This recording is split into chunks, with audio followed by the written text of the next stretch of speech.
Halo teman-teman, tahukah kalian bahwa sampah yang disebabkan oleh makanan merupakan permasalahan yang umum dihadapi, terutama di Indonesia?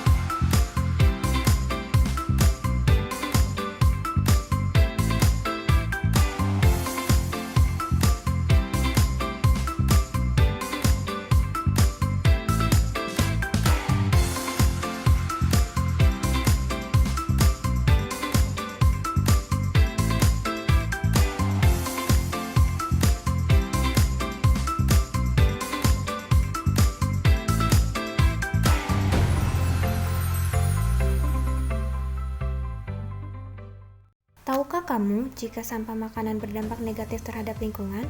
Di antaranya, menghasilkan 2 gas rumah kaca yang juga dapat mencemari tanah serta air bila bercampur dengan sampah anorganik dan air hujan. Selanjutnya yaitu adalah membuang air secara tidak langsung. Proses produksi makanan atau agrikultur ataupun bercocok tanam dan juga hewan yang diolah menjadi makanan itu semuanya pasti membutuhkan air.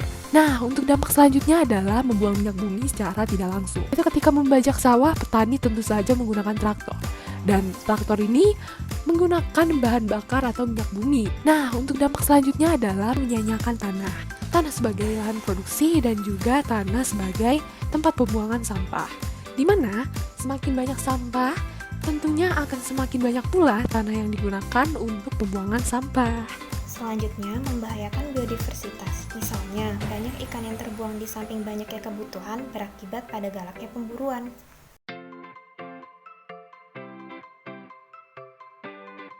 Sebagai konsumen, kita harus merubah pola pikir kita terhadap makanan.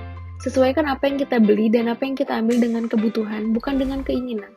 Dengan memulai melakukan hal-hal tersebut dapat berdampak positif terhadap limbah makanan di lingkungan kita.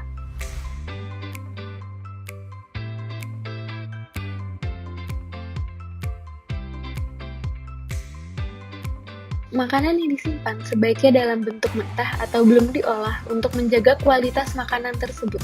Penyimpanan makanan dilakukan dengan memasukkan makanan ke dalam wadah yang tertutup dan tempat penyimpanan makanan dibedakan sesuai dengan jenisnya.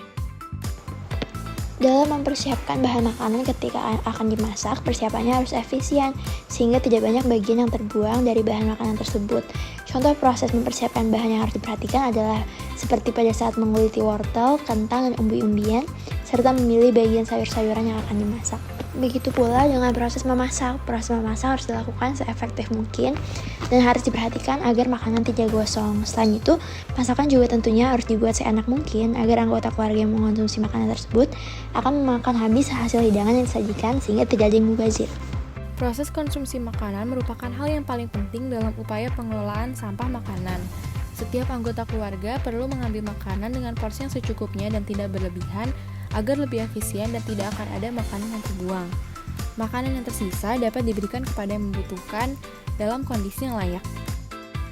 Limbah sisa makanan dapat didaur ulang menjadi sesuatu yang bermanfaat. Dengan melakukan berbagai proses dan memanfaatkan teknologi yang ada, sisa makanan dapat diolah menjadi pupuk kompos, pakan ternak, juga biogas.